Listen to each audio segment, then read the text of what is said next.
My hands won't stop shaking as I dial his number again. Straight to voicemail. Again. It's been 10 months since David caught me kissing Tyler in my parents' driveway, and he still won't answer my calls. Won't read my texts. Won't give me 5 minutes to explain how I destroyed the best thing that ever happened to me. I'm sitting in my childhood bedroom at 30 years old, staring at the same posters I hung up in high school, because I can't afford my own place anymore. Not since I lost my job. Not since everyone in our small Nebraska town found out what I did. The mountain biking club won't even let me back in. 6 years of my life gone. All for what? For Tyler, who hasn't returned my calls either since that day. But I should start at the beginning, back when I thought I was so clever, when I thought I could have everything I wanted without consequences. I met David when I was 24.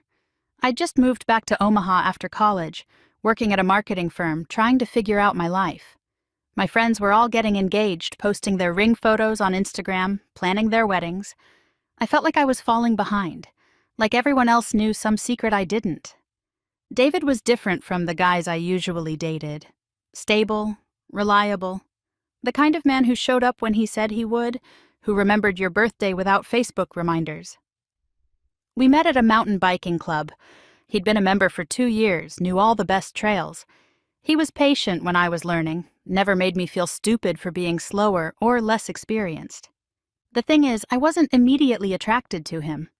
Not like I'd been with Tyler back in high school, where just looking at him made my stomach flip. David was handsome enough, don't get me wrong. 6 feet tall, brown hair, nice smile. But there weren't any sparks. No butterflies. Just comfort. That's why I waited 6 months before asking him to be exclusive. I kept thinking someone better would come along, someone who made me feel the way Tyler had, someone exciting. But the guys I met at bars were all players. The ones on dating apps just wanted hookups. And there was David, texting me good morning every day, asking about my work presentations, remembering that I liked oat milk in my coffee. So I did what I had to do. I locked him down. I knew he was the type of guy who wouldn't make the first move, who'd wait forever for me to decide. So I asked him out, took him to a nice steakhouse, insisted on paying, made sure he knew I was interested, that I was choosing him. Men like David need that reassurance. They need to feel wanted. My friends thought I was crazy. He's boring, Jessica said. Where's the passion? But Jessica was 28 and single, swiping through Tinder every night. I was smarter than that. I knew what happened to women who waited for passion. They ended up alone at 35, competing with 22-year-olds for the same men. David was my insurance policy, my safety net. And for a while it worked perfectly. His parents loved me immediately. His mom would pull me aside at family dinners, tell me how happy she was that David had found someone normal. Someone who wanted the same things he did, a house, kids, a stable life. I played the part perfectly, helped with dishes, remembered birthdays, acted like their son was the most amazing man I'd ever met. My parents loved him too, especially my dad, who'd never liked Tyler. Now that's a real man, he'd say after David fixed something around their house or helped my mom carry groceries. Not like that punk you dated in high school. Tyler. Even hearing his name made something twist in my chest. We'd dated for 2 years in high school. He was everything David wasn't. Dangerous, unpredictable, exciting. He rode a motorcycle, played guitar in a band, had this way of looking at me that made me forget my own name. When he dumped me senior year for a college girl, I cried for months.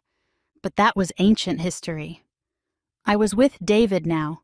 Safe, stable David who brought me flowers every Friday and never forgot to text when he got home safe.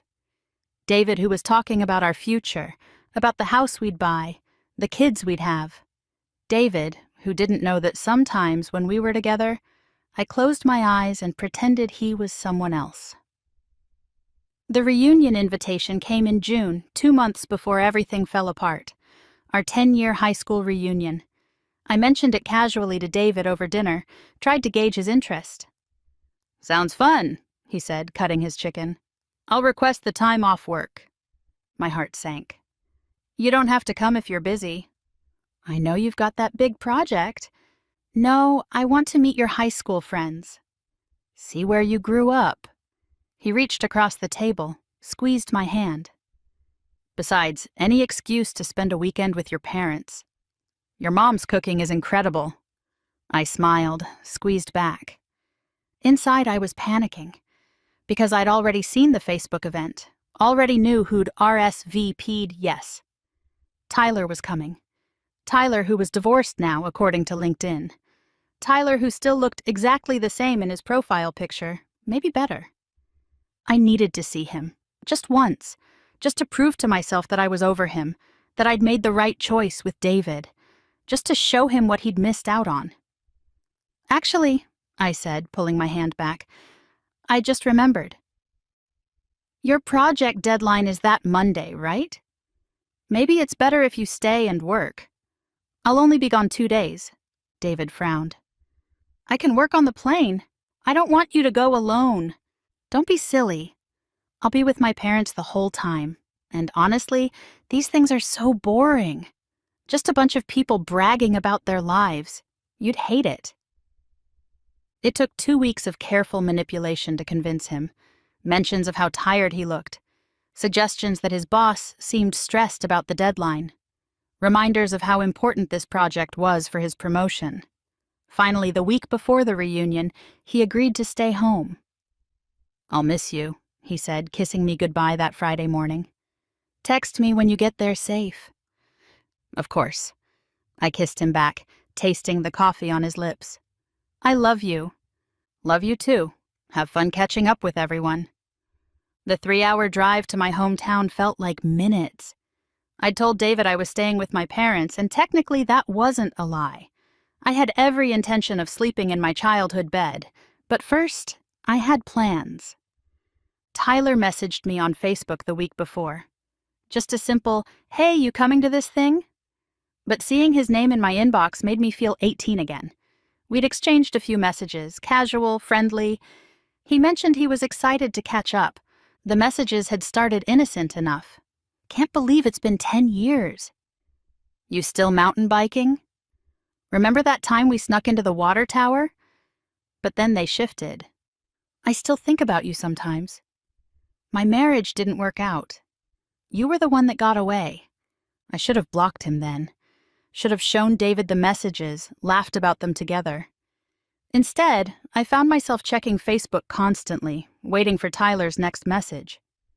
I'd be sitting next to David on the couch, watching our shows, and my phone would buzz. Tyler.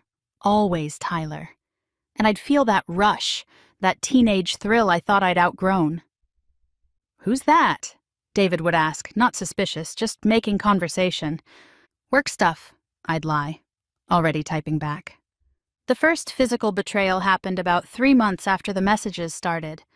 I told David it was a girls' weekend with my mom. Some antiquing, a little wine tasting. He didn't even question it. Just kissed me goodbye, told me to have fun, and reminded me to check the oil in my car before the drive. That was David. Always taking care of me, even when I was driving off to betray him. Tyler and I met at Murphy's, that same dive bar. I told myself it was just to talk, just to catch up in person. But I wore the red dress, the one David thought was too revealing. The moment I saw Tyler, I knew it wasn't just talk. He looked even better than his pictures. That same cocky smile, those same eyes that looked right through me. We sat in that back booth for hours. He told me about his divorce, how his ex was crazy. I told him about my job, but I left David out. Made him sound like just some guy I was casually seeing, not the man I lived with, not the man who'd already started looking at engagement rings. You're still the one, Mandy, Tyler said, his hand covering mine on the sticky table. You know that, right? I should have pulled my hand away. Should have told him about David, about the life we'd built. Instead, I leaned in when he kissed me, followed him out to his car. We didn't even make it to his hotel that first time. That night started the pattern. The weekend trips home, the work emergencies that David always understood, the girls' nights that were anything but. It became a sick, easy routine. I'd spend the week being David's perfect girlfriend, cooking dinner together, watching our shows, planning our future. Then I'd spend one weekend a month being Tyler's dirty secret, doing things in motel rooms that would have shocked sweet, respectful David. I had my security and my passion, my future husband and my bad boy. I thought I was smart enough to keep them separate forever. I thought I deserved both. The night before I left for the reunion, David made my favorite dinner. Salmon with that lemon butter sauce I loved, roasted vegetables, the good wine we saved for special occasions. He'd even stopped at the bakery for those chocolate croissants I mentioned wanting 3 days earlier. That was David. Always listening, always remembering, always trying to make me happy. "I'm going to miss you," he said over dessert. "The apartment feels wrong when you're not here." "It's just 2 nights," I said, but I couldn't meet his eyes. "I know I'm being silly." He reached for my hand. "I just love you so much sometimes it scares me." "Why does it scare you?" "Because I can't imagine my life without you." He squeezed my fingers. "You're everything to me, Mandy." "You know that, right?" I squeezed back, guilt churning in my stomach. "I love you too." That night he held me extra close, whispered plans for our future against my hair, the vacation we'd take next summer, the house we'd start looking for soon, the proposal he didn't know I knew was coming. I lay there in his arms, feeling his heartbeat against my back, and thought about Tyler. I spent 2 hours getting ready that Friday night. The red dress that David said was too revealing, the heels that made my legs look incredible, hair curled just the way Tyler used to like it. I told myself I just wanted to look good for everyone, not just him. I almost believed it. The reunion was at our old high school gymnasium, decorated with awkward photos from 2012. I walked in and immediately scanned the room. Found him by the punch bowl, looking exactly like I remembered. Better, actually. The years had sharpened his features, given him a confidence that was even more attractive than his teenage cockiness. Our eyes met across the room. He smiled, that same crooked smile that used to make me weak. I walked over, trying to look casual, like my heart wasn't pounding. "Mandy!" The way he said my name made me shiver. "You look incredible." "Thanks, you too." I was proud of how steady my voice sounded. "How have you been?" We talked for 3 hours. About his divorce. His ex was crazy, apparently. About his job, sales, good money, lots of travel. About my life. I may have forgotten to mention David. Other people tried to join our conversation, but we barely noticed them. It was like we were in our own bubble, 18 again, the rest of the world fading away. When they started cleaning up, Tyler suggested we go to Murphy's, this dive bar we used to sneak into with fake IDs. "For old time's sake," he said. I should have said no. Should have gone home to my parents' house, texted David goodnight, gone to sleep. Instead, I said, why not? The bar hadn't changed. Same sticky floors, same terrible music, same booth in the back corner where we used to make out. We sat there drinking whiskey and talking about the past. His knee touched mine under the table. I didn't move away. "I was an idiot," he said suddenly. "Letting you go. Biggest mistake of my life." "Tyler!" "No, let me finish. I see you on Facebook sometimes. You look happy." "But are you? Really?" I thought about David, about our Friday night flowers and predictable dinners and the engagement ring he probably had hidden somewhere, about the life I was supposed to want. "I don't know," I admitted. "You know what I think?" Tyler leaned back, that confident smirk I used to love playing on his lips. "I think you're bored out of your mind. I think you're with some nice guy who brings you flowers and remembers your birthday and bores you to tears. I think you lie there at night remembering how good we were together and wondering what happened to the girl who used to skinny dip in the reservoir." "That girl grew up," I said, but my voice shook. "Did she? Or did she just get scared?" His fingers traced patterns on the table, inches from mine. Remember the time we drove to Chicago just because you'd never seen Lake Michigan? Left at midnight. No plan, just went? When's the last time you did something like that? Never. David liked to plan trips months in advance. Research hotels, read reviews, make reservations, safe, predictable, boring. That's not fair, I said. People change. They want different things. Do they? Or do they just settle? Tyler leaned forward. Tell me something, Mandy. When he touches you, do you feel it in your whole body, or do you just let him? The whiskey burned my throat. The truth burned worse. Because David's touches were gentle, respectful, predictable. He asked permission, watched my face, made sure I was comfortable. Tyler had never asked permission for anything. He took what he wanted, and God help me, I'd loved it. We were kids, I said weakly. We were on fire, he corrected. And you know what? I think we still are. He leaned closer. Remember how good we were together? That fire? Tell me you don't miss it. I did miss it. God, I missed it so much it hurt. Missed feeling alive, feeling wanted, feeling like I could die from wanting someone so badly. David had never made me feel that way. Safe, yes.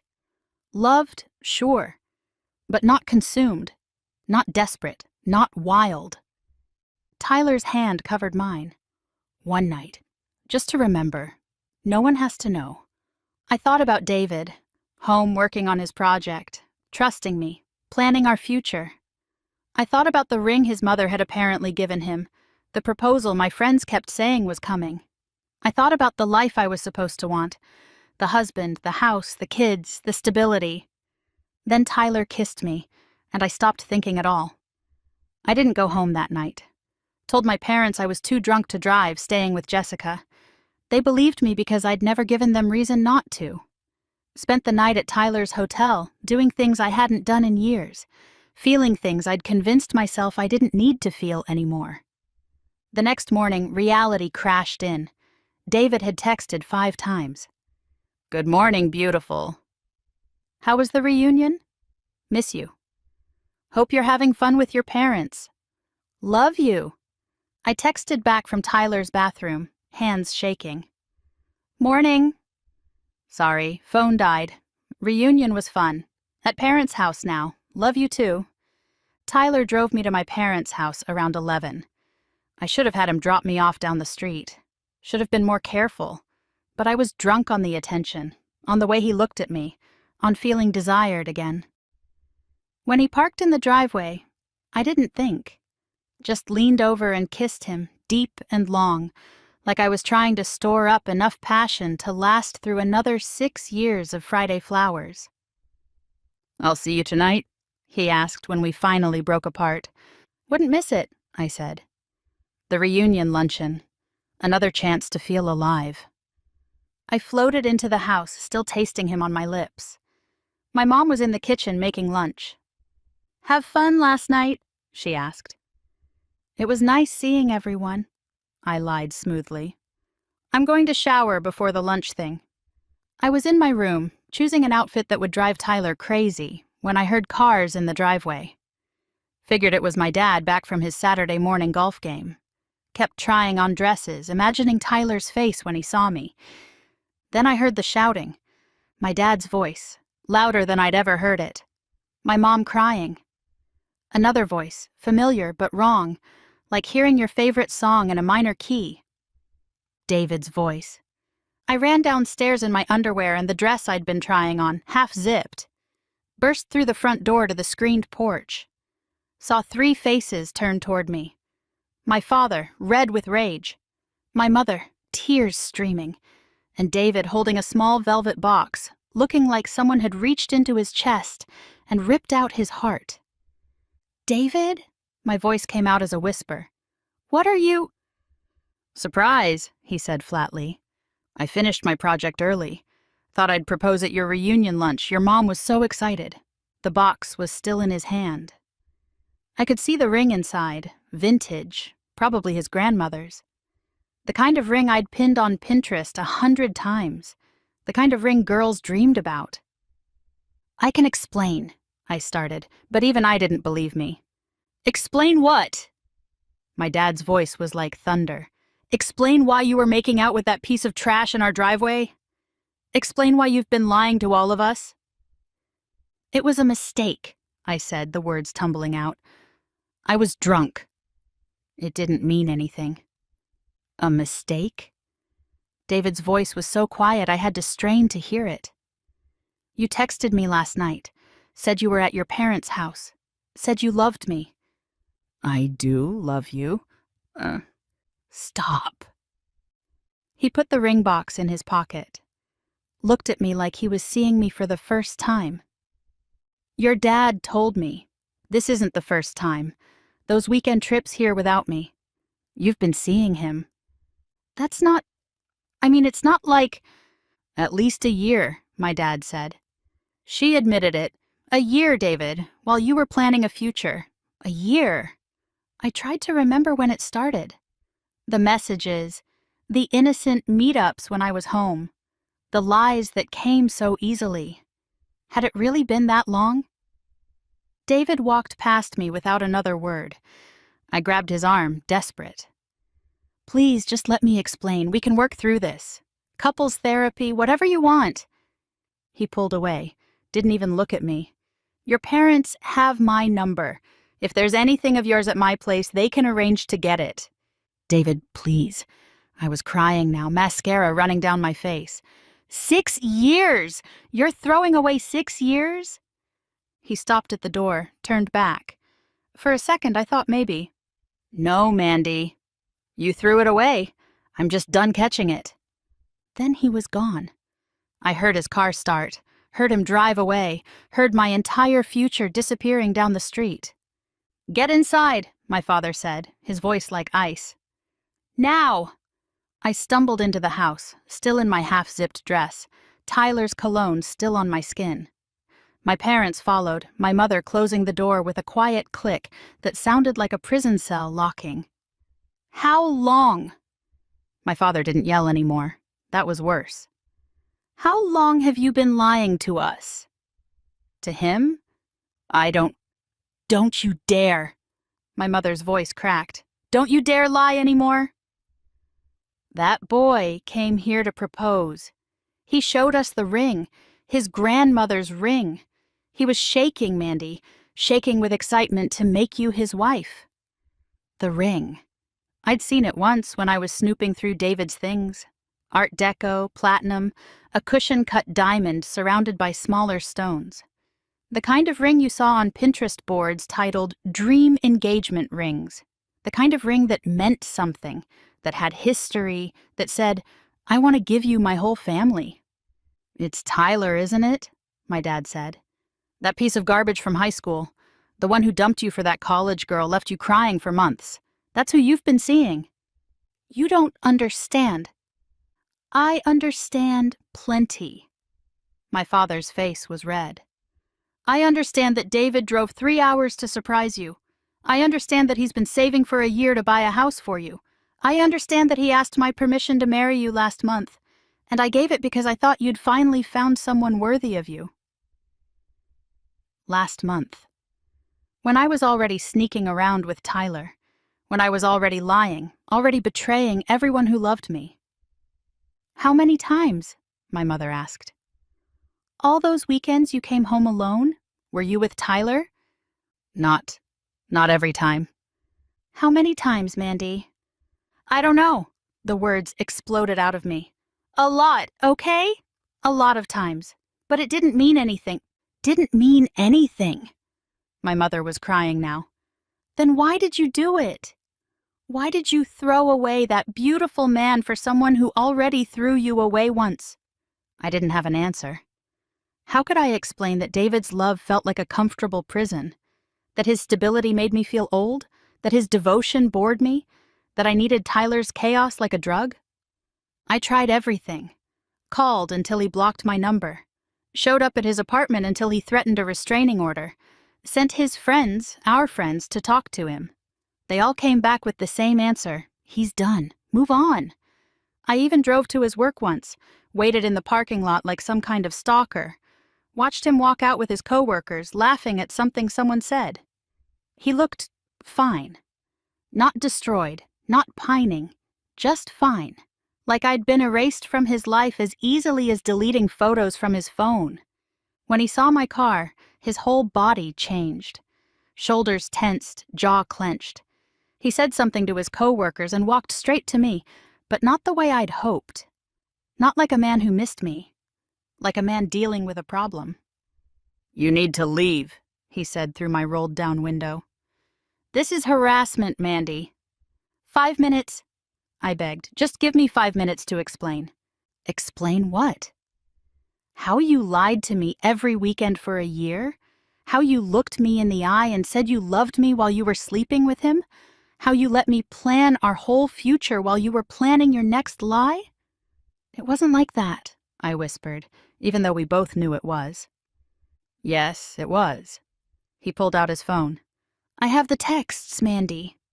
Tyler sent them to me. My blood turned to ice. What? Yeah. After you wouldn't leave him alone either, he figured the best way to get rid of you was to make sure I knew everything. Every weekend, every lie, every time you told me you were too tired for sex because you'd already been with him. The parking lot spun. Tyler had kept our texts, screenshots. He'd actually sent them to David. He wouldn't. He did. All of them, including the ones where you made fun of me. David's voice was flat. Where you called me boring, Mr. Predictable. Where you laughed about how easy I was to lie to. Where you said I was your retirement plan. My God, Mandy. Retirement plan. You really thought that little of me. Retirement plan. I remembered typing those words, wine-drunk and feeling clever. Tyler had asked why I stayed with David if he bored me so much. "He's my retirement plan," I'd written. "Boring now, but he'll be making bank in 10 years. Plus, he's the type who'll never cheat." I didn't mean, "I'm calling security if you're not gone in 30 seconds, David said. "Don't come here again. Don't come to my apartment. Don't contact my family. We're done."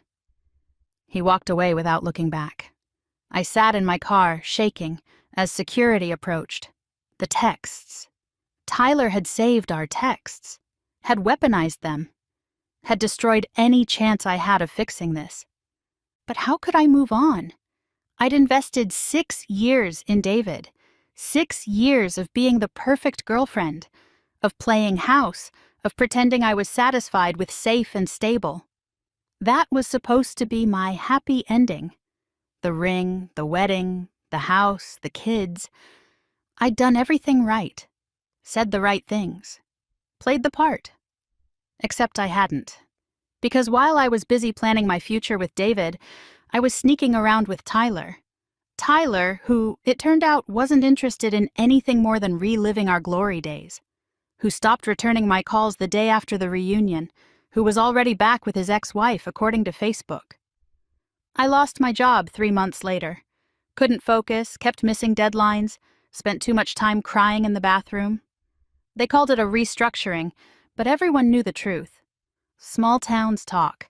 Everyone knew I was the woman who cheated on that nice David guy, that engineer who used to fix everyone's computers for free. So now I'm here. 30 years old, living with my parents, applying for jobs in towns where nobody knows my name. David's doing great, according to his LinkedIn. Got that promotion, bought a house, started dating a teacher who looks nothing like me, soft and sweet and probably never lies about where she spends her nights. My mom brings me tea sometimes, sits on my bed like she did when I was 16 and Tyler first broke my heart. "Why?" she asks. "Why would you throw away something so good?" I tell her I don't know. Tell her it was a mistake. Tell her I was confused. But the truth is simpler and uglier than any excuse I can make. I did it because I wanted to. Because David was safe, and Tyler was exciting. Because I thought I was smart enough to have both. Because I believed I deserved everything. The stable boyfriend and the thrilling affair, the security and the passion, the ring and the romance. I thought I was playing the game perfectly. Lock down the good guy, keep the bad boy on the side, have my cake and eat it too. I never thought David would find out. Never thought he'd have the spine to walk away if he did. Never thought Tyler would disappear again, just like he had in high school. Never thought I'd end up with nothing. My phone buzzes. Another rejection email. Another job I won't get. Another reminder that actions have consequences, that you can't manipulate your way through life forever, that eventually the house of cards comes tumbling down. I used to feel sorry for women like me, the ones who ended up alone at 30, desperate and bitter, wondering where all the good men went. Now I know the truth. The good men didn't go anywhere, we just threw them away. And men like David? They don't come back. They move on, find women who actually want them, build the lives we pretended to want. While we're stuck in our childhood bedrooms, refreshing their social media, watching them be happy without us. 10 months later, and I'm still calling, still texting, still hoping that maybe if I can just explain, if I can just make him understand. But David's not like Tyler. He doesn't need the drama, the push and pull, the games. He wanted something real. And when he realized I wasn't capable of giving him that, he left. The irony is, I finally understand what I had. Finally appreciate all those Friday flowers and boring dinners and predictable kisses. Finally want the life I spent 6 years pretending to want. But it's too late. Some mistakes you can't undo. Some bridges burn so completely there's nothing left but ash. Some men are too good to take back the woman who never really wanted them in the first place. I'm learning that now, the hard way. The only way women like me ever learn anything. Alone.